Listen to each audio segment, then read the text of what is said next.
In the 25 years since Stanley Kubrick's benchmark film 2001, A Space Odyssey came out, Sci-Fi Buzz commentator Harlan Ellison says many film and TV producers he knows in Hollywood haven't learned a thing. They're still wooden heads when it comes to space.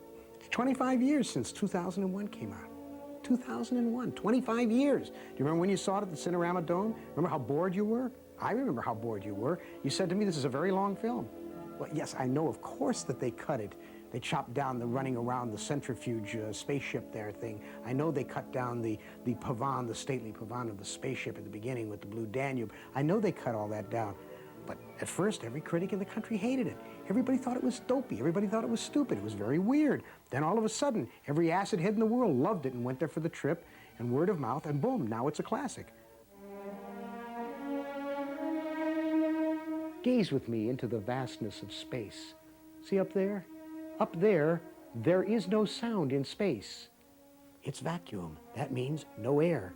That means they can't see any laser beams because there ain't no dust in the air.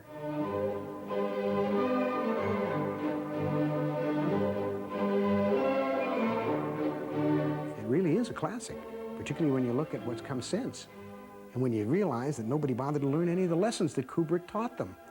I mean, we still have explosions in space. We still have rocket ships that act like they were Focke-Wulfs and Fokkers and Stukas and Japanese Zeros. I'm telling you, they didn't learn the lessons of that movie. We can still hear crashes and bashes. Kubrick was an artist. Kubrick was a cinematic genius, as opposed to, well, I don't know, the people who did Buck Rogers or the people who did Battleship Galaxitive. I mean, these are all just imitations, I guess, of Star Wars. And I get very annoyed. George Lucas is a lovely man. You remember the conversation I had with George? And I said to him, George, how could you make a film like this and spend all this money and still have explosions in space that we hear? Everybody knows it's a vacuum in space. How can you teach kids stupid science like this? Aren't we stupid enough? And George said, we didn't want to do it, but people expect it. People expect it? What, do they think we're made of wood?